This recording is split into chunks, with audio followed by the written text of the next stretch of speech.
perabot rumah mulai pindah dengan sendirinya. Dan tiba-tiba muncul goresan luka X di dada. Kok bisa? Bingung? Yuk kita bahasin aja.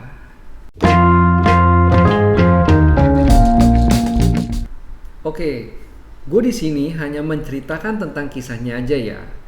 Untuk urusan percaya nggak percaya itu balik lagi ke kalian masing-masing. Gue nggak mencoba untuk menggiring opini siapapun, apalagi menjelekkan pihak manapun.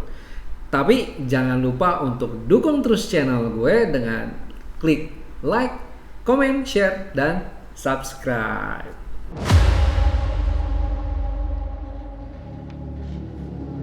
Ini adalah sebuah kisah exorcism atau pengusiran setan Rolando yang belakangan sama The Guardian diungkap nama aslinya sebagai Ronald Edwin Hunkeler. Nah, dalam cerita ini kita sebut aja namanya Roland ya. Jadi, awal ceritanya begini. Sewaktu Roland kecil, dia tuh nggak punya teman sebaya. Jadi dia deket banget sama bibinya yang bernama Harriet. Auntie Harriet ini adalah seorang spiritualis yang memperkenalkan Roland ke Papan Ouija. Nah, Papan Ouija ini kalau di Indonesia tuh kayak jelangkung. Jadi bisa manggil arwah orang yang udah meninggal dan berkomunikasi dengan mereka. Waktu Roland berumur 13 tahun, si Auntie Harriet-nya ini meninggal dunia. Jadi Roland nih merasa kehilangan banget. Nah, karena di awal kan dia udah dikenalin sama Papan Ouija, jadi melalui Papan Ouija inilah si Roland itu berusaha untuk berkomunikasi dengan bibinya, si Auntie Harriet. Dan semenjak itulah keluarganya Roland tuh sering banget ngerasain hal-hal yang mistis. Contohnya nih, kayak ada suara garuk-garukan gitu di dinding, terus ada tiba-tiba air netes yang entah datangnya dari mana.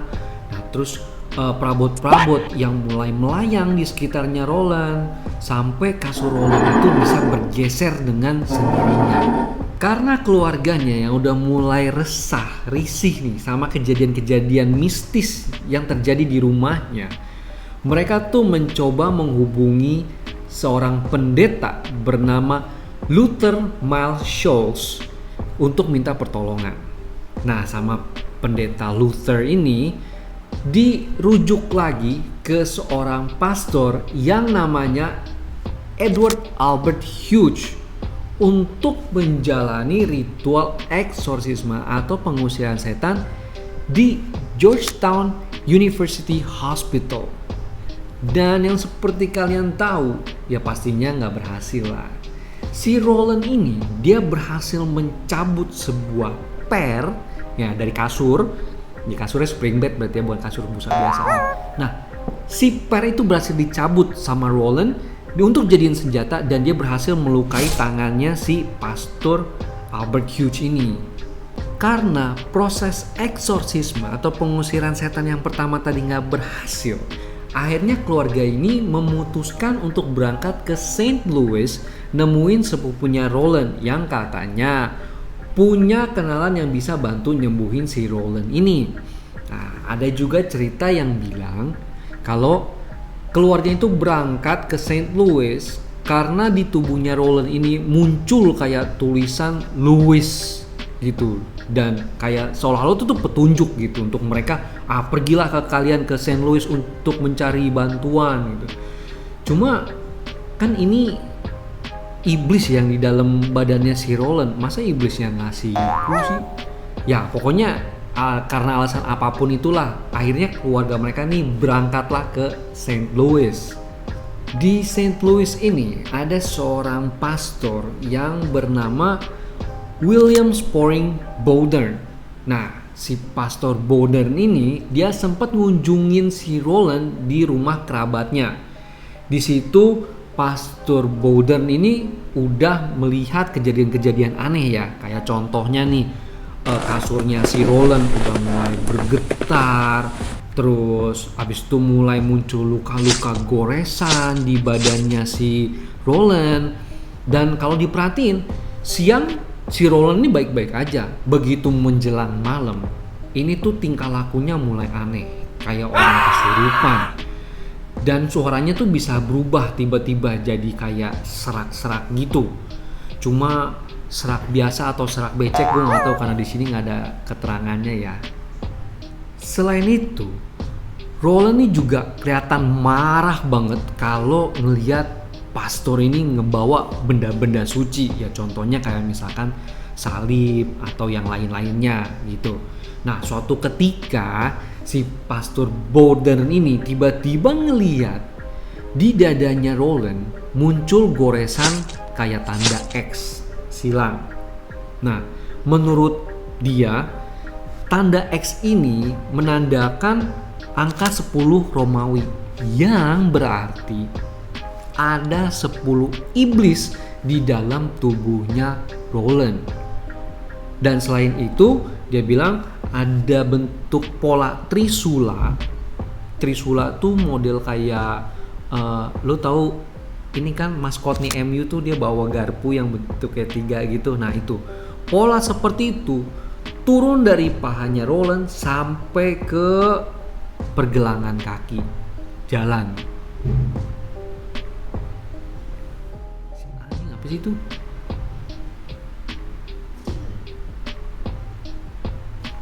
Kucing rusuh banget. Ini horor juga ya setan. Setelah hampir 1 bulan, akhirnya Roland ini dibawa ke The Alexians Brothers Hospital yang sekarang namanya udah berubah menjadi South City Hospital untuk ngejalanin ritual pengusiran setan yang kesekian kalinya. Karena perilakunya ini udah mulai brutal ya. Dia udah mulai teriak-teriak, udah mulai kencing di kasurnya. Terus dia juga berulang kali tuh mengutuk pastor ini. Di rumah sakit ini, Pastor Walter H. Halloran yang ditugasin untuk ngebantu Pastor Bowden tadi, dia bilang begini. Kata-kata kayak neraka dan iblis itu sering banget diucapin sama Roland. Dan Roland ini sempet juga sampai matahin hidungnya Pastor Halloran. Jadi kalian kebayangkan seberapa agresifnya si Roland ini. Di hari Senin setelah Paskah, tiba-tiba Roland terbangun kejang sambil berteriak, "Iblis akan selalu bersamaku." Kalau dalam bahasa Inggris mungkin "The devils always be with me." Mungkin ya. Nah, pokoknya malam itu juga nih para pastor tadi, Pastor Halloran, Pastor Bowden, dan mungkin ada pastor-pastor lagi yang lainnya gitu ya, rame-rame. Mereka memutuskan untuk berdoa memanggil Saint Michael sambil berteriak kalau Saint Michael akan berjuang melawan iblis dan menyelamatkan jiwa Roland. Nah, by the way, Saint Michael ini adalah seorang malaikat yang tugasnya memerangi iblis dan menjaga gereja ya kalau di Katolik nih, buat kalian yang belum tahu. Ajaibnya, 7 menit setelah didoain, tiba-tiba si Roland nih berhenti kesurupan, berhenti kejang. Dan kayak tiba-tiba sadar, dia ngomong gini, dia sudah pergi. She's gone. Dan dia bilang gini, dia sudah pergi. Nah, Roland bilang dia sempat menyaksikan Saint Michael datang bertempur dengan iblis, bertempur sengit dan akhirnya menang. Nah, ini gue penasaran ya, kenapa pastor-pastor ini nggak dari awalnya aja gitu manggil Saint Michael, bukannya udah kelar? Atau mungkin ini jurus pamungkas nih, jurus terakhir gitu. Cerita ini sampai dimuat di koran The Washington Post di akhir tahun 1949, tapi nggak pernah dirinci detailnya ya. Dan berita ini menjadi berita utama selama lebih dari 2 dekade, 20 tahun. Bayangin, kasus ini dibahas terus. Kayaknya kalau di zaman sekarang belum ada nih kasus yang sampai segitunya dibahas terus-terusan lebih dari 2 dekade ya. Bahkan Di tahun 1971, ini menjadi novel terlaris yang berjudul The Exorcist yang ditulis sama William Peter Blatty.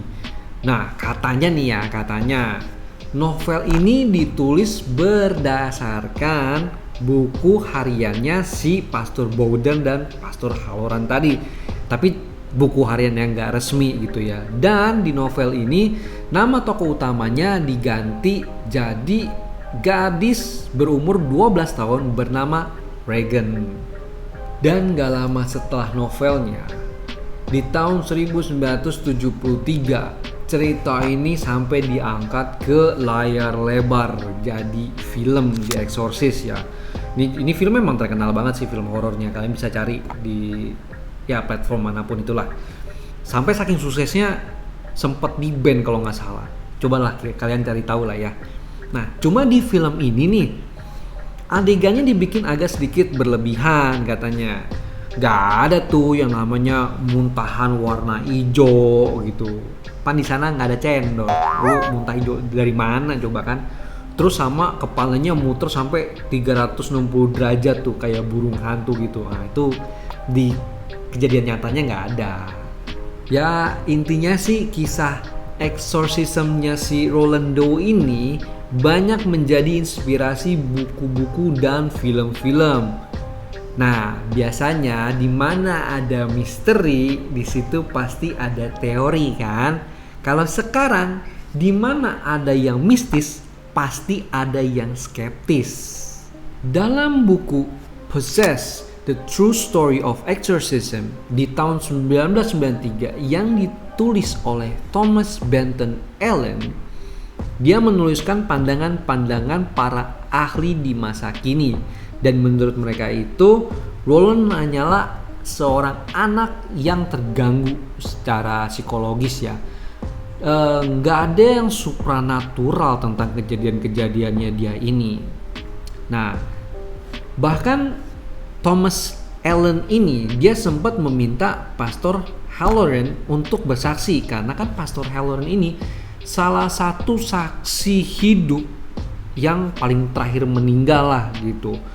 Nah, cuma anehnya gini, si Pastor Halloran ini dia bilang dia menolak untuk bersaksi. Gue kutip kata-kata dia ya. Jadi dia bilang begini. No, I can't go on record. I never made an absolute statement about the things because I didn't feel I was qualified. Nah, itu katanya si Pastor Halloran.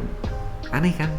Dan ada satu lagi nih buku yang judulnya gua baca aja, terlalu panjang. The Real Story Behind the Exorcist, a study of the haunted boy and other true life horror legends from around the nation's capital, yang ditulis sama Mark Obsesnik.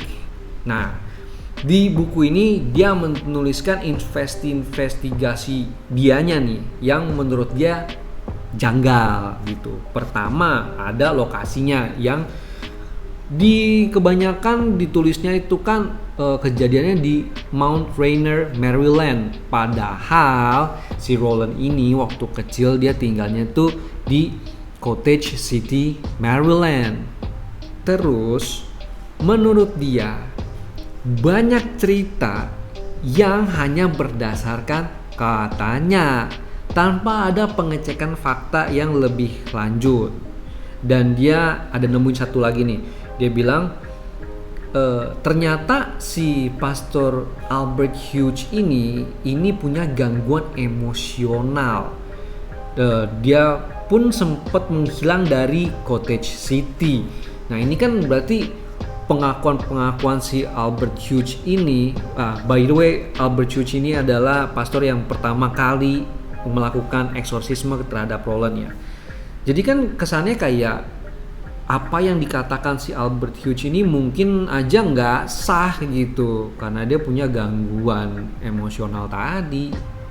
Yang terakhir dari si Obsesnik ini, dia bilang kalau ceritanya Pastor Halloran tentang si Roland ini bisa komat kamit bahasa Latin lah, itu kan bisa aja kalau Roland itu hanya menirukan ucapan-ucapan si Pastor Halloran gitu. Cuma secara ya mungkin nggak jelas lah dia komat kamitnya gitu, disangkanya dia kayak ngomong bahasa dewa gitu, padahal kan cuma sekedar niruin. Dan bekas-bekas luka yang ada itu bisa aja karena si Roland ini ngelukain dirinya sendiri. Namanya juga kan dia gerasak gerusuk, nggak bisa diem gitu kan, ya bisa aja gitu lukanya karena tangannya dia sendiri. Dan si Pastor Halloran ini nggak ngecek kukunya panjang apa enggak. Ini bukan kata gue loh ya, kata si Obsasnik tadi gitu. Si Pastor Halloran harusnya ngecek kukunya si Roland. Selebihnya sih hanya pendapat-pendapat yang mempertanyakan bukti-bukti yang lebih konkret aja, atau pendapat kalau si Roland ini hanyalah bocah yang tantrum atau yang bermasalah dengan psikologisnya atau mungkin manja gitu. Oke, begitulah tadi cerita tentang The Exorcism of Rolando atau pengusiran setannya si Rolando nih, yang terkenal bingit. Film The Exorcist tuh masih sangat-sangat terkenal ya, salah satu film horor yang terlaris gitu. Mungkin kalian punya fakta-fakta yang belum gue sebutkan tadi di atas, silakan kalian komentar di bawah. Itu aja dari gue, kita ketemu lagi di episode selanjutnya. Ciao.